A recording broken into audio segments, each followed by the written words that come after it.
When we got Eurocross done, there was a bit of a break coming up to Christmas, and then we went to Potchefstroom in South Africa, an area which is very popular with middle distance runners. It's slight altitude, it's at 1,300 metres, and it's quite hot, so you get a bit of adaptation from the heat as well. So we had 3 or 4 guys in the group, went over and stayed there and had a good camp. It was good area for, obviously the nice warm temperatures. It was good for preparation for the forthcoming indoor season. Indoor season went well enough. Like I PB'd, I went over to Boston, kind of went over there to the fast Boston track and done a mile race and a 3K race. Ran 4:01 for the mile, was probably hoping to break 4 at the time.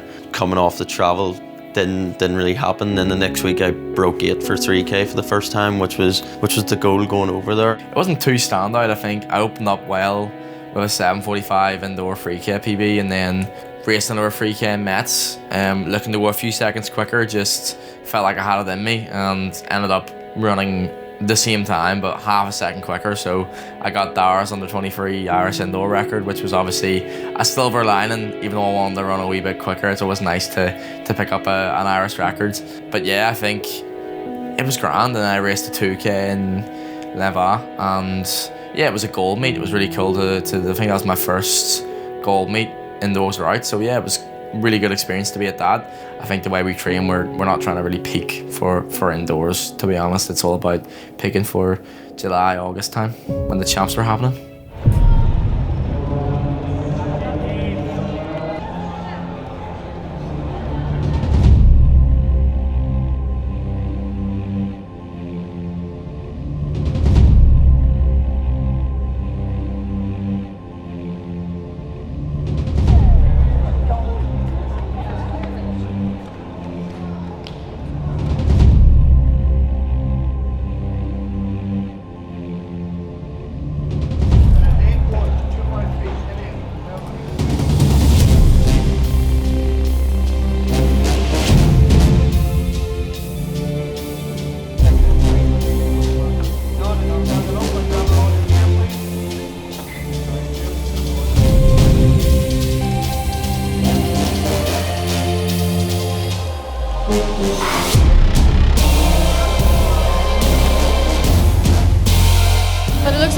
Dixon is hitting the front here. Our young athlete is joined by Nick Griggs and Louis Mallon. Cathal Doyle, last year's national senior 1500 metre champion. Nick Griggs, Mallon there in 5th, Kevin McGrath 6th, Killian Kernan 7th, trying to make that move up the back straight now. It's really bumpy there, but Maron still leading the way. But Doyle now in the front, Griggs, the only man who looks capable of going with him, and they've really kicked hard down this back straight. Maron in 3rd, Kerwin in 4th. Big battle in this last 100 metres. Still Doyle from Griggs, nothing between them. They look clear for gold and silver, but who's going to take the gold? Doyle, Griggs down the home straight. Griggs makes one, try and get past Doyle. Griggs is just meant to do it. Griggs on the line. Oh my God! Hard to tell who got it there between Griggs and Kerwin, and Doyle. Both of them have thrown themselves over the line. 3:49.14. No idea who's got that, Katie. Sorry, I got a little bit excited off the mic there. Really close finish there between Nick Griggs and Cathal Doyle. Both athletes falling to the floor as they come across the line. Not a particularly quick finishing time at 3:49 today. Hopefully both athletes sustained no injuries there. He may have just pipped Nick Griggs. We'll get that confirmed. Nick Griggs 3:49.15.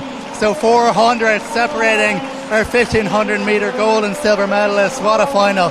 Cathal Doyle, as he has done before, just gets the better of the 19-year-old Nick Griggs again. Just really nice to see there, Griggs holding Cathal Doyle's arm aloft and kind of applauding him. What a fantastic battle between two great athletes.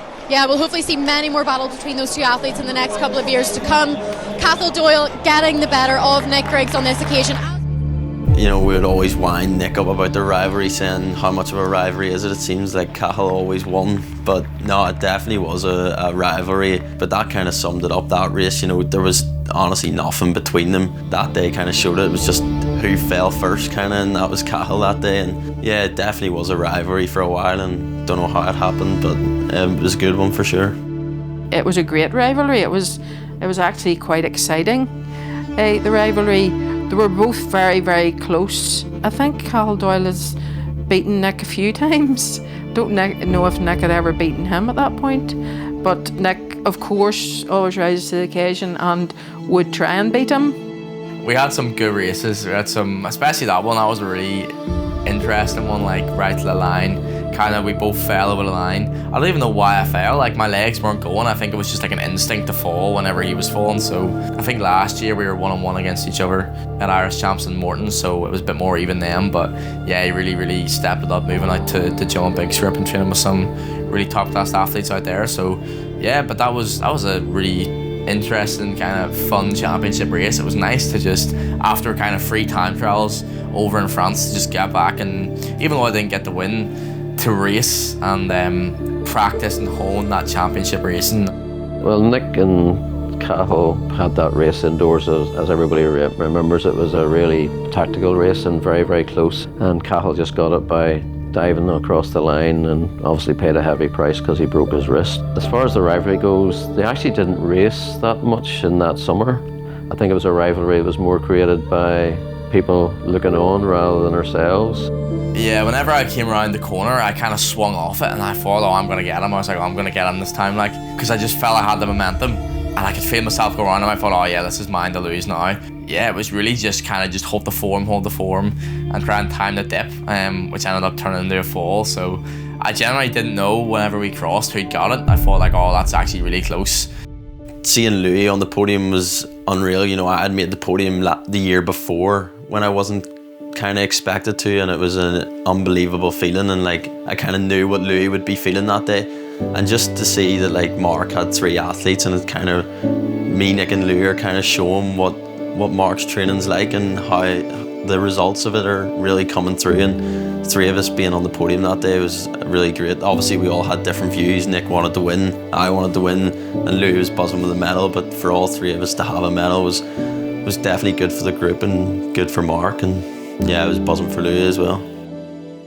Now, we went to the podium 5K in Leicester. We saw that the field was pretty good. There was some Ethiopians, Kenyans, and some of the best British guys. It was really promoted very heavily, and there was a lot of hype about it. So we were pretty excited to go over. Callum and Louis and Tony, I think, went as well. Callum and Nick were in the A race. Just as the A race was about to start, maybe 10 minutes before the heavens opened, temperature dropped and the wind picked up, so the conditions weren't ideal.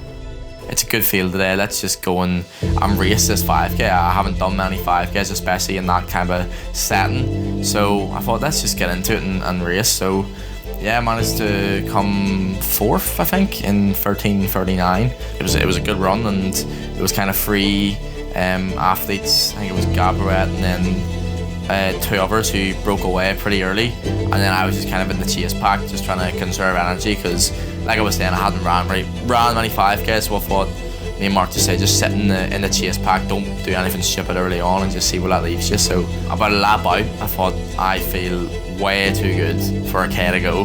Yeah, it was solid, and then I managed to pick it up on the last lap and come home for a 4th, and yeah, beat some solid names. So I think I knew at that point, around 13:39, feeling, I always hate when athletes say they felt good and comfortable and didn't feel pain in the race, but that was one of those times where probably the shoes as well, the Puma Deviant Nitro Elite Freeze probably helped with that, and yeah, I think just the way the race turned out, I was really relaxed, and the building of mileage in the last year had really pushed me on. So while I didn't know it at the time, I think that was probably one of the signs that I was going to run well over 5K in the summer. So yeah, it was a good race, and it gave me that confidence that I am actually a good 5K runner and not just a 1500 metre athlete. I came away from that race thinking, yeah, 5,000s are great, and you know, certainly from my point of view, I knew that there is a good 5,000 in him somewhere. Yeah, this camp actually just came in late. Athletics Ireland were kind of setting it up that we were all going to go to St Mortiz in Switzerland, and it was me, Nick, Roland, Louise again, same group from South Africa, and Athletics Ireland as well. So there was a few boys from Emmett Dunleavy's group, Darren McElhenney, Jack O'Leary, Keelan Kilrahill, and Cormac Dalton as well. So we had a really good group out. The weather was pretty challenging out there. It was still really cold. still a lot of snow about, still a lot of ice about, so a lot of the trails you would normally run around were inaccessible. Still a nice place to go. The trouble was as well that the track at St Mortiz was basically you couldn't run on it because it was too snowy. So you're driving an hour down and across the border into Italy to Chiavenna to do your track sessions there.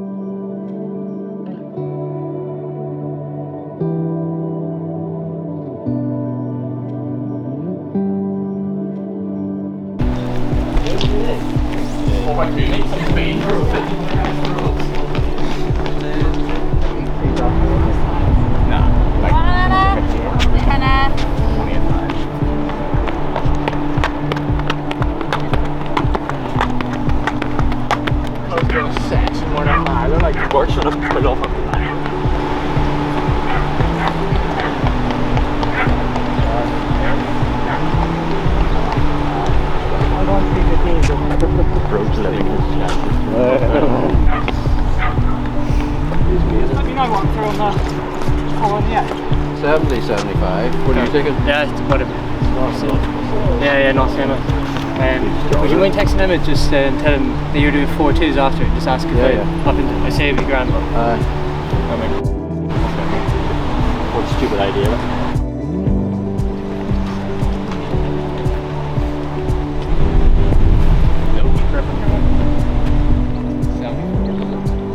It's 305, 74, yeah. 74, sorry. Who's on first thing? I'll take it. Do whatever. I went to do things. Yeah.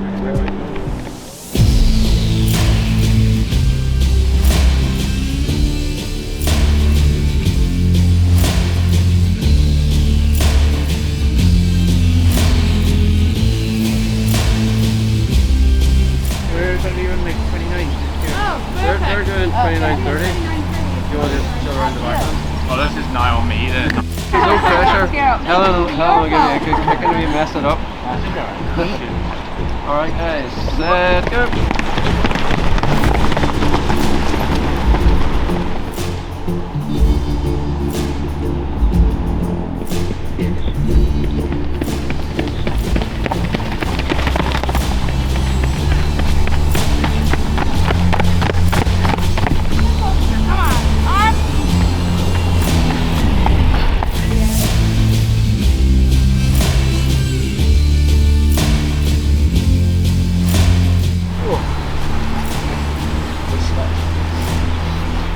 Spike about 10 beats. Did you see that? Yeah, but you can't run it on the 8. That's true. No, it's alpha spike. You couldn't have been that bad. Nick found that camp difficult. He didn't feel as if he was flowing well there. Callum was fine. Roland found it difficult, and I knew Cathal as well struggled a bit, in the camp. I don't know why. Maybe it was just the weather or what it was. It's a little bit higher than Potchefstroom. It's sort of 1,800, 1,900 metres. Maybe that was a factor. It's hard to say, but I think mainly it was probably the cold weather was maybe a factor that made it maybe less enjoyable than other camps we'd been to. Training wise, I just didn't feel good at all throughout it, to be honest.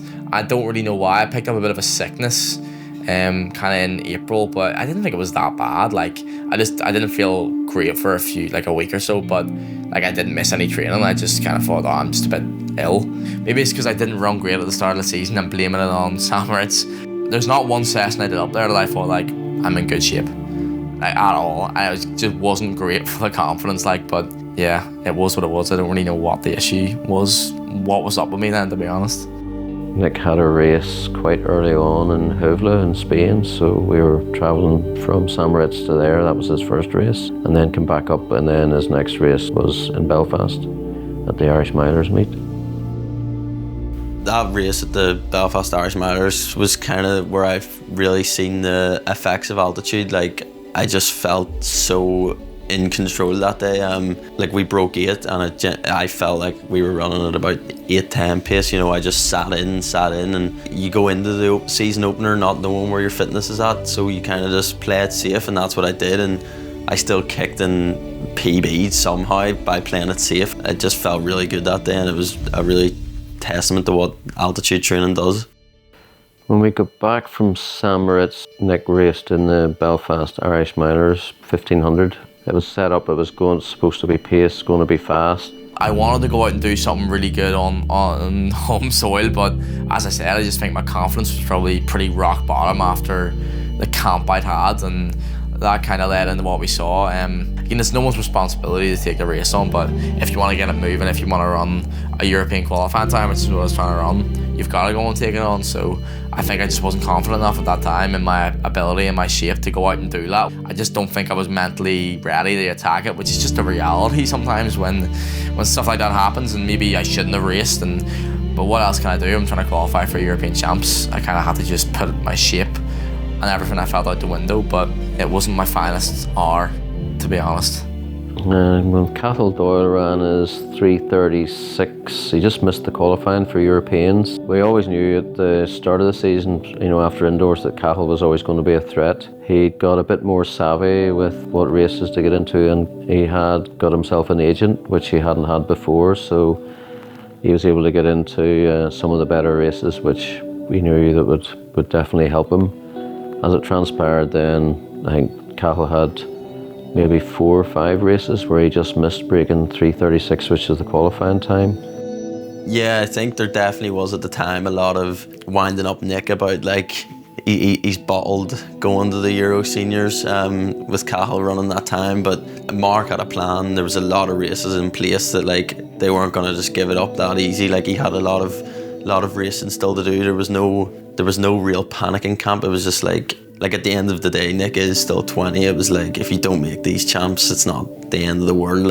But yeah, Mark had a plan, Nick had a plan, so there wasn't too much panic.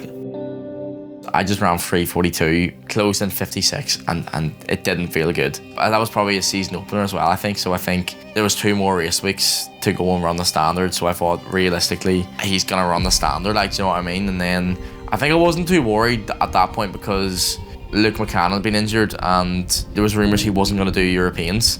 So I thought even if Doyle gets it, all I've got to do is get it because Luke won't do Europeans. But obviously he did. He didn't end up doing them, but he ended up getting selected. That confused me a bit, to be honest. But I thought, right, he said he's not doing them, focus on the Olympics. So even if Cathal gets the standard, all I've got to do is get the standard. So as much as it kind of was a bit dicey, I just thought, you know what, just put it out your mind. Somehow try and get yourself into shape next week to run this 1500 metre standard for Europeans in Poland I was racing in. So yeah, I thought as long as I get the standard, that's all I can do. Whatever anyone else does is kind of out of my control, so I was trying to just focus on myself. It was a really perfect race. I think I just wasn't fit enough at the time, as I was saying, to go any faster, but it was a real big improvement from the week before anyway. And I think, do you know what, especially when you travel to another country with the sole purpose of trying to run the standard, I thought I have to just go for it here. So yeah, that's what I did, and the race was pretty perfect. And yeah, around 3:35.9 I think it was, which is obviously not where I wanted to be at that point of the season. I wanted to be faster and kind of trying to get the Olympic standard rather than just the European standard. But it was good that I could go out there and get after it this time and actually put together a respectable performance. It was more of just a relief to actually be able to go out and run the standard and be somewhat on track for the season. Yeah, it's kind of expected, I knew he was in better shape than what he was running. He just needed the right race and it kind of fell right. But it's kind of typical with Nick. He kind of leaves the race always thinking he had more. It's the same as every runner. You always think there's more in you, and yeah, he kind of left that race just thinking there's still more there, and that's when I kind of knew that he must be in really good shape if he's talking like that after just running the Euro Senior standard. When we got to the IFAM meet in Brussels, I'd already looked at the start lists and seen that the 5,000 metres was pretty strong. And in the knowledge from previous races, I think they only put 14 athletes in the A races. So I looked down and Nick was, at that stage, was well off from making the A race. He's going to be in the B 5K, which still would have been a good race, but we wanted to have maybe on our locker that he'd get the qualifying time for 5,000 metres as well for Europeans, just in case Cathal ran faster than him, and then Nick would have missed out. But when you looked at what pace the race was going to be set for, had no possibility of really running sub 13:20. Cathal Doyle was entered for the 15 in Brussels. We realised that this was an opportunity that maybe Cathal could run his sub 3:36, and it would be not a good thing to stand at the sidelines and see Cathal running this time in a meet, you were actually there, so we decided it's probably best that Nick would run the 1500 and see if he could beat Cathal on the day. It was the last day for qualification and Doyle was entered, so we thought, you know what, even if he doesn't do it, I kind of have to cover my back. He ended up beating me significantly, but that was the prospect, like, get in it just so I can decide my own destiny. Basically, all I had to do was beat him. Obviously I didn't do. Me being in the race kind of gave me the chance to go and decide fate for myself, but luckily for me, unluckily for Cathal, he didn't manage to get the standard, which is a relief for me, obviously, but obviously it was pretty gutting for him. And as much as he's a competitor, and I was happy that I was going to Europeans, like, you want to see a fellow athlete do well, and yeah, if there was a way we both could have went, which there was in the end, obviously, because Luke didn't end up running, that would have been good, because, you know, I wasn't an unsponsored athlete, and competing at European meets running 333, 334, beating full fields of sponsored athletes is pretty special. So I think pretty special he did make the Olympics in the end, but I'm sure we'll get to that.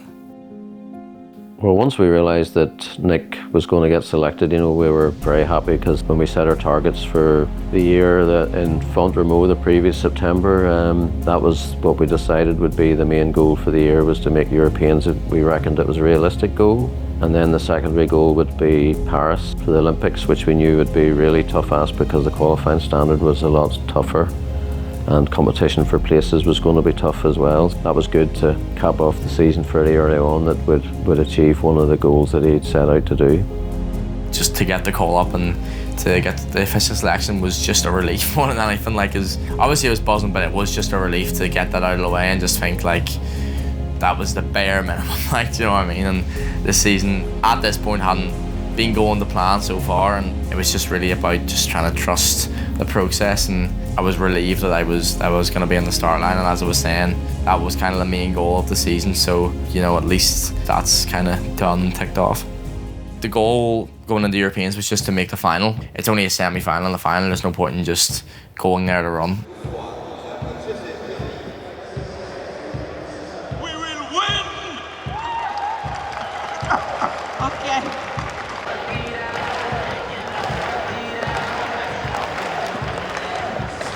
Nordos, bronze medalist over 1500 metres. Garcia of Spain, sub 3:30 at best, always a mark of a world-class athlete. And then Nick Griggs of Ireland is still just 19 years of age. It was an incredible performance. I mean, we've talked about Ireland and their long wait since 1998 it was, and Sonia O'Sullivan. Typically a race of jeopardy, this. It's slow. They've gone through 300 well outside 60 seconds pace, and here they come through 400, Alex, and this is going to be about 63, something in that sort of range. They ease around this one. Now, if you're going to be in a slow race, you want to be either off the curb so you can react to a move at the front, or else near the front, very near the front. You cannot afford to be right back there in the middle of the pack. The pace is pushed on at the front. Top six to go through. Gawley, surely assured now. 3:44.0.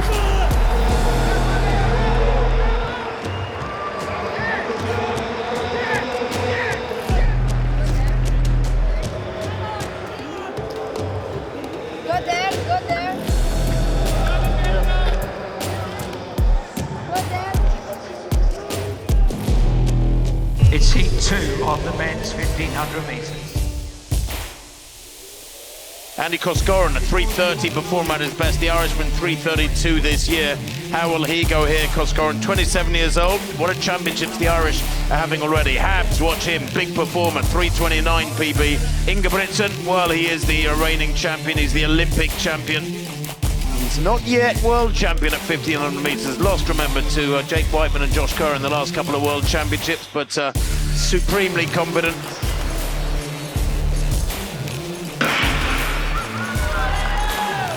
Well, what will Ingebrigtsen do here? Because he's not a naturally fast runner. He's jogged off over the first few metres. Goodness me, way behind the rest, Ingebrigtsen. He's 7 or 8 metres down after 100. What is he playing at? This is utterly bizarre. And if they push it hard from the front, Fogg losing his position at the moment badly as they go through the bell. He's back in about 9th place, and it looks like there's a fall there, and there is. And four men have gone down. Oh, that's disastrous. He had it under control all the time, didn't he? Riva, the Italian, down the home straight in front. Ingebrigtsen down the outside, and Fogg run right out of this one. Bit of a disaster this for the Briton, as Riva is just passed by Ingebrigtsen there as they cross the line. 3:37, much quicker than the first race, but what a shame, what an untidy, messy race.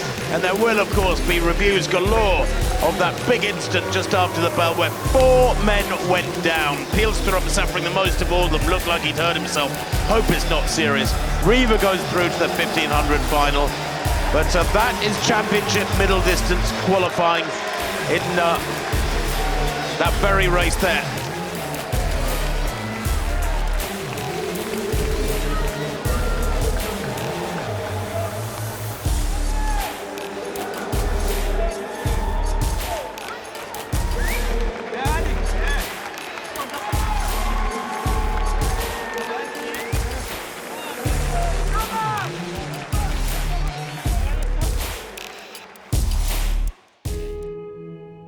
It's a bit of a cliche and everyone loves saying it, like great experience. It is true, it is good experience to be at that level, but that's really not what you're thinking whenever you go out there and kind of get your ass handed to you by all the big dogs. So yeah, it was a slow race. I think I closed my last 800 in like 150 or something. Like I remember thinking like that's actually not that bad. I was still like 2 seconds off of the automatic qualifying places, so it just shows the level of athlete kind of competing in that race. So it was a frustrating one, and I remember just being a bit down after it, like give me a break, like what can I do?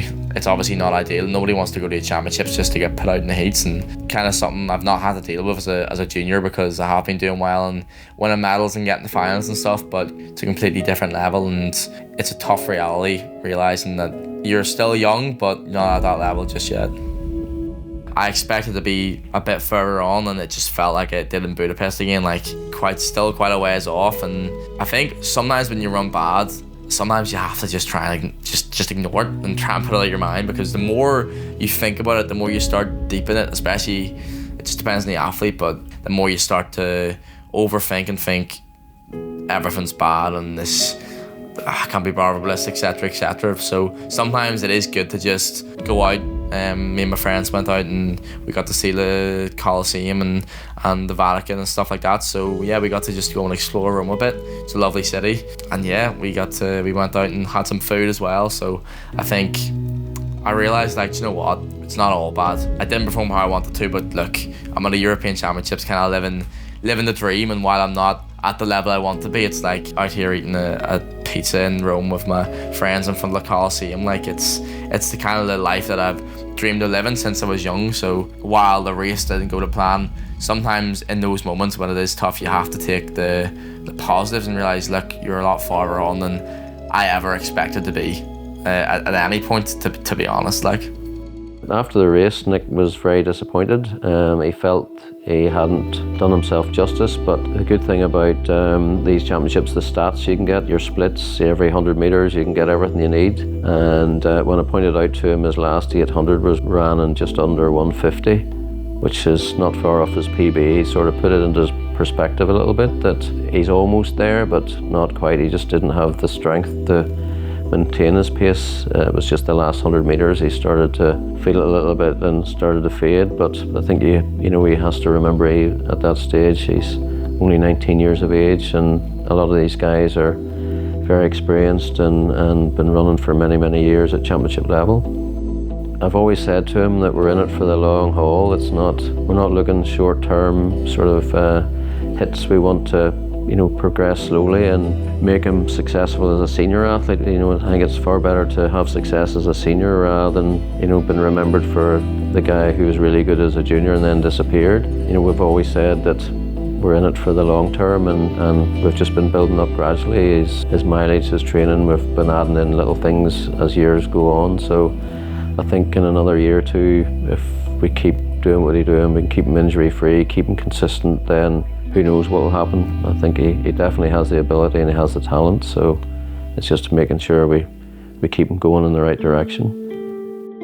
After Europeans, then the focus was to try and get some good 1500s and qualify for Paris. There was that sort of perceived rivalry with Cathal, but Cathal did different races, and Nick sort of was getting a bit frustrated because he had a run of, it was a bit like Cathal when they run up to Europeans, he couldn't break 3:36, Nick couldn't break 3:35, and he was getting a bit frustrated. So Cathal then ran a really good race in Finland, which he won and got loads of qualifying points for Paris and basically put himself in the frame, whereas Nick then was out of it. There was 2 other Irish athletes qualified, Andrew Coscoran and Luke McCann, and Nick now was down in 4th place, and we quickly realised that the Olympics wasn't going to happen. We decided then that there was no sense in running nationals because there was nothing to gain. He'd felt he'd raced quite a lot, and I thought he'd raced quite a lot, and it was time just to take a bit of a step back from racing, away from travelling. He'd obviously done a lot of travelling as well, and just sort of basically go for a reset. The Irish champs you kind of view as like all the best athletes are going to be there, but I think Nick had just done a lot of racing. It probably wouldn't have been smart to put his body through another weekend of it, you know, doing heats and a final especially, but these are the type of races, you know, you expect to see the best in Irish athletics on the start line, and you still had the likes of Cathal and Luke, who both ended up going to the Olympics, so the standard was still really high. But yeah, it was kind of a weird experience, warming up on your own, doing your drills on your own, and Nick's kind of just out watching. Yeah, it was a weird one. Contrary to popular belief, I wasn't ducking anyone. I'd done a lot of racing. I'd kind of raced like more or less every week for about 6, 7, 8 weeks. Like, so yeah, I raced 2 more races in Nice and in Madrid, and like ran 3:45 again, PB'd, ran 3:45 twice. So like I was saying, like it's solid. Like you can't be like disappointed, and it's frustrating when people say, oh, you PB'd, and it's just not where I expected to be. I expected to be running 3:33 rather than 3:45. I expected to be trying to get the Olympic standard rather than trying to get the European standard, if that makes sense. So again, I gave them all in those 2 races to try and get enough points for the Olympics, and didn't manage to achieve it. And obviously the 3 Irish guys that got selected were the best 3 Irish 1500 metre runners last season. Can't really have any complaints. The best 3 athletes got chosen, and yeah, but I tried my best in those 2 races, and on the plane home, maybe in Nice or Madrid, and kind of realised I wasn't going to make the Olympics. The feeling it hit, and I'd accepted it, and I just thought, you know what, as annoying as that is, and everyone dreams of being an Olympian, I kind of have to just be like, you know what, you're 19 years old, living the dream, being a professional athlete, getting paid to do what you love to do, which is run. And that's something whenever I was 13, 14, 15, coming 8th in Ulster Championships, if you would have told me that, I would just been like, what are you on about? Like, that would be impossible for that to happen, like 4 years time. The kind of realisation that I'm in a very, very, very fortunate position, and I just thought, you know what, it's not the end of the world. Like, there's a lot more things that could happen that are more catastrophic than just missing out on the Olympics. So while it was obviously frustrating, I just had to kind of take a step back out of the situation and just realise, like, you know what, despite that, it's not all bad. You know what I mean? Life's still pretty good. Yeah, to be honest, no, I don't think I was up to scratch to make it out of the heats of the Olympics if I had made it. So like in 2022, if you'd have told me I would have been a whisker away from making the Paris Olympics, I would have thought, like, that's a lot farther on than I probably expected to be. Paris was always never going to be an Olympics that I was going to be competing for a medal or a final, and realistically it was always going to be to just make it there and see what happened. But yeah, I think the main goal was obviously LA in 2028, and then is it Melbourne, or is Melbourne in 2032? So yeah, they're obviously the 2 ones that you would say that I'd be peaking for as a 23 and a 27-year-old, which they obviously seem far away, but being so close, and everyone's dream is to be an Olympian in this sport. It's kind of the pinnacle, and dreamt of that since I was 5 or 6 years old. That is something that obviously, while I was frustrated to miss out on, it does make you even more hungry to achieve that in the next few Olympics.